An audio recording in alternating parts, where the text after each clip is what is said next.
Hi, my name is Chris from OuiCommunicate, and in this video we'll be talking about the fastest way to learn French. And this video might interest you, especially if you're in the process of learning French. You may have already asked yourself, well, is there a faster way I could be doing this? And more specifically, we'll be talking about the state of linguistics on the matter. Have they figured out a better way to learn French? And I'll give you the short answer even before starting the video. Unfortunately, the answer is no. There isn't a fastest way to learn French, at least, and that's an important distinction, at least not in a way that most people can actually use. And I'll explain exactly what I mean in this video. And by the way, I do think it will be a very informative video if you are currently learning French and struggling with French. I think it's really worth watching. I'll share with you a lot of my personal experience and my knowledge as someone who studied the subject at university level.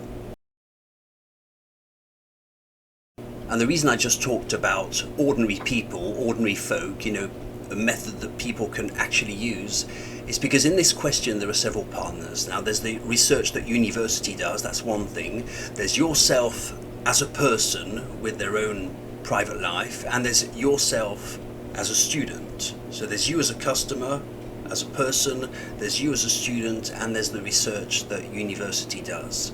And these are three different partners, each with their own dynamic, you might call it. So you may have already heard, if you've investigated the question, things like spaced repetition, comprehensible input, Stephen Krashen, language hacking, YouTube. Some of these methods do actually come from legitimate research, and we're talking about university here. They can help, and I'm insisting on can, as in possibly, potentially, especially with things like vocabulary. But when it comes, of course, to real-world French, that's another matter entirely. For example, understanding jokes, or catching irony, or navigating awkward social moments, I don't know. These techniques are obviously limited. So there's the research that university did that seems to work really well with things like flashcards and spaced intervals and things like that, but it doesn't really work with higher level French. Once you start to look at French on a sentence level, when it becomes practically, and I'm insisting on practically, and what I mean by that is your life with your limited time, and more complex French also. Once you start to try to implement these techniques on more complex French with someone who has limited time in their day, well, it becomes really hard to implement. Practically, it becomes really hard to do. And yes, it might work really well in the laboratory with students who, by the way, have nothing else to do. Let's be frank. We need 5 students to experiment on. We'll give you, 10 words in Italian and 10 more next week. And our research has shown that indeed spaced repetition really serves a purpose, but there are many, many limitations to this, of which real life, the thing that's happening outside. How does that help someone with a job, with kids, and with 45 minutes a week to learn French in? So I think it works really well in a lab, it works really well on paper, it works really well with students who have a lot more time than you do, but once you try to apply this to people who live in the real world, it really doesn't accelerate your French. That's just my professional take on it. So we've just spoken about the research at university, which is really theoretical and works well while it's still on campus in a lab, okay? But the next thing I'd like to talk about is another reason, a surprising reason why it's so slow to progress is, well, yourself really, the student themselves, yeah? And I'll explain why I believe that, or at least I know it to be true. I learned it the hard way. And I'll explain what I mean. When you go into business for yourself, I think there are 3 main reasons to do so. You're either A, a masochist, because you like working 7 days a week until midnight, 1 in the morning.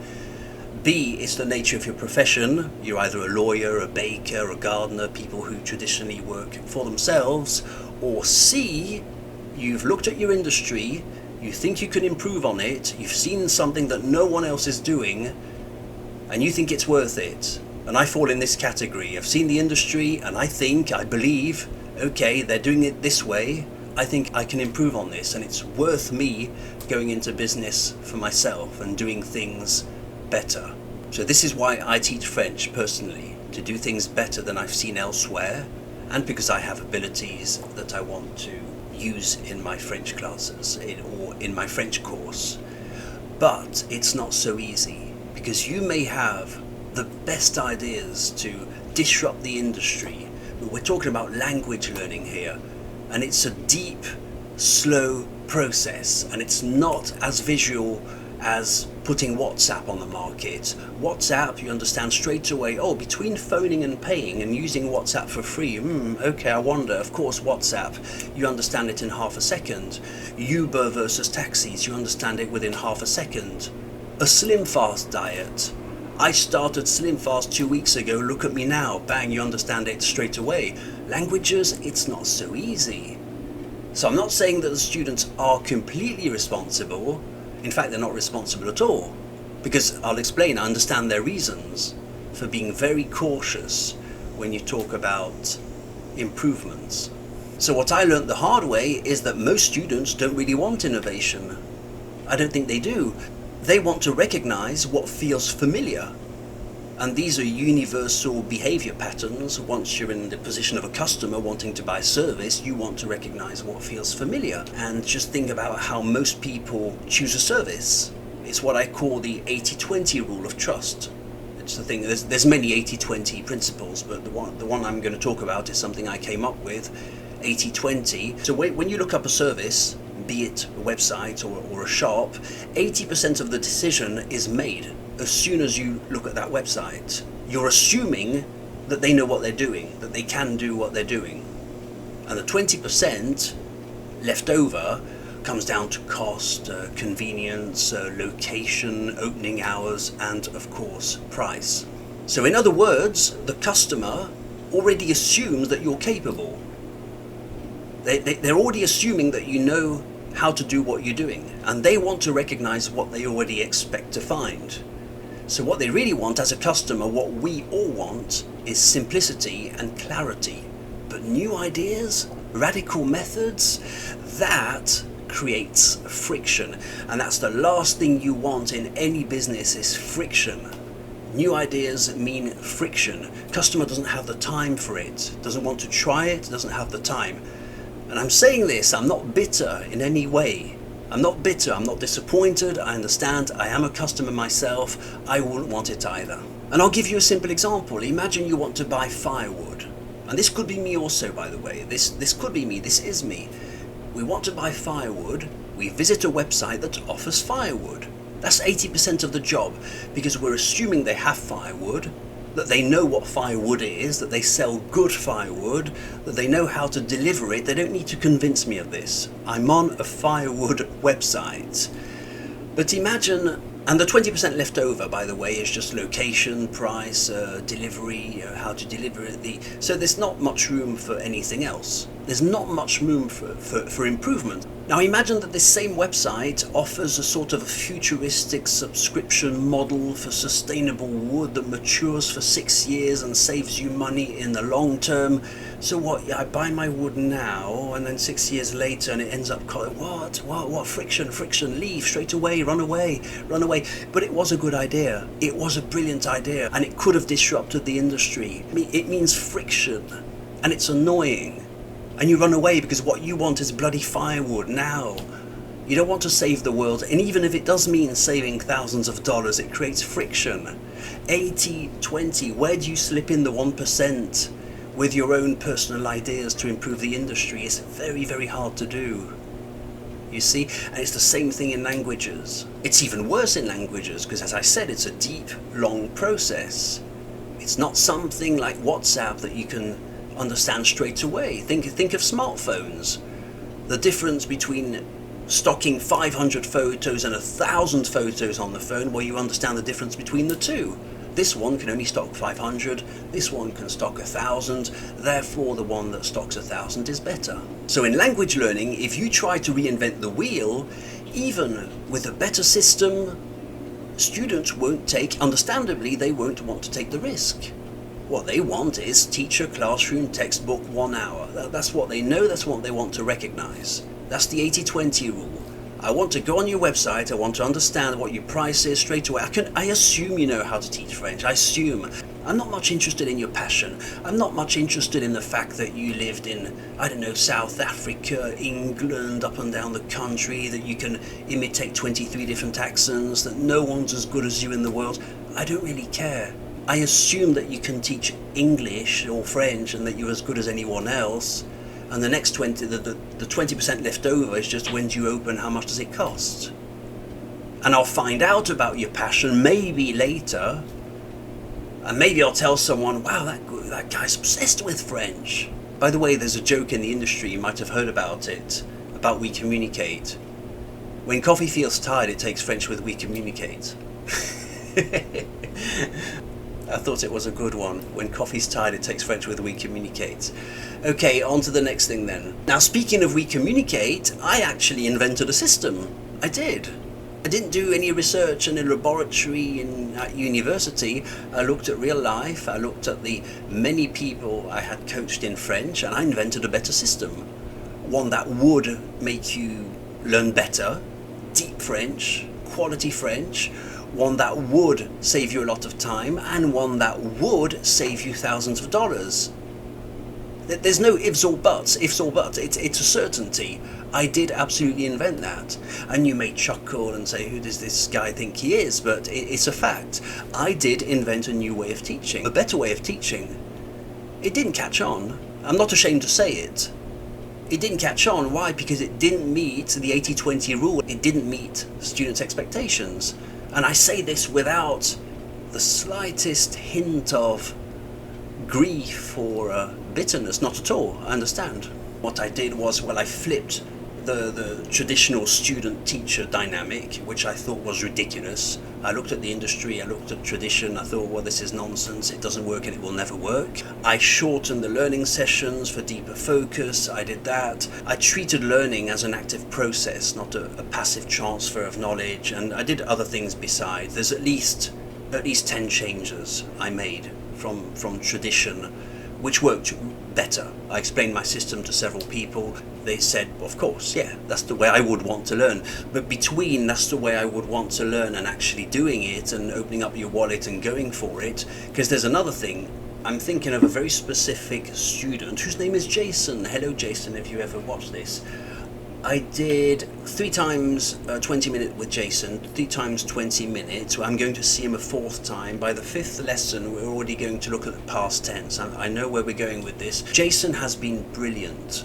He's explained French to me in such an impressive way, such a clear way. I can tell that Jason has a deep knowledge of what he's learned so far that you'll never forget. He has a deep understanding. I could run you through what we've learned so far. It's a lot. And I know it works, but Jason has no means of, sorry for using your name so many times like this, Jason, but Jason has no means of comparing, because he's only ever learnt French once. If I tell Jason or anyone else, do you realise that what you've just done is amazing? Do you realise that you've learnt this and that and that and that in 60 minutes? Well, the student doesn't know, because they've never done it before, so they have no point of comparison. And even if I use a second student, and if I say, look, that one over there from that other language school, they took all that time to learn French, which is impossible to do anyway, because you can never really compare. So because you don't have this point of comparison, it's really hard even to be amazed at your own progress. And I'm thinking of someone else. Hello, Thad. I'm thinking about Thad. In a lesson, I remember we got to the end of the past tense, le passé composé in French, and I said, well, that's it, Thad. We've done it. There's no more I can teach you. You understand the system. And I feel, if I remember correctly, forgive me, Thad, but if it's not the case, but there was an element of surprise. You sure that's it? Yeah, that's it. 1 PDF, that's it. Study 1 PDF. There's nothing more I can teach you. You can use it on thousands of verbs, that's it. Because there's a point of comparison that's missing, how can I judge that Chris's system is good? I don't know. I try it on myself and it seems alright. How do I know it's that much better than something else? You see, it's very, very hard to implement progress. So this, I think, is a force that acts against language improvement. I really do think that. If I said, listen, you just spent $20 for 60 minutes, what did you actually learn? Write it down on a paper, then you realise you really learned not much. My next question would be, well, how much do you think you're going to spend before you know French? Because we can get to $3,000, $4,000, $5,000, $6,000 easily. But with my system, you'd spend, I think you could reasonably, I don't know, I want to say $1,000. You could easily learn French for $1,000 or less. Even if you explain it on paper, that elsewhere with the traditional system you'd end up paying much more. Even that doesn't work. So yeah, anyway, we go back to the old model. Well, not entirely, because I kept many of my ideas that are still great on my website, but not all of them. The more far-reaching, groundbreaking ideas I've decided not to push anymore, because we want familiarity, we want to recognize what we're looking for, what we already know, and we want comfort, even if it means learning less well. So to wrap up this video, and I don't know if I have a wise conclusion to this, well, when we ask the question, what is the fastest way of learning French, you have to take into account the fact that people live in reality. They have jobs, they have kids, they have limited amount of time, and it's the only thing that should matter. And whatever university research says, it remains on a theoretical level, and it might not be fun to implement for these people who live in reality.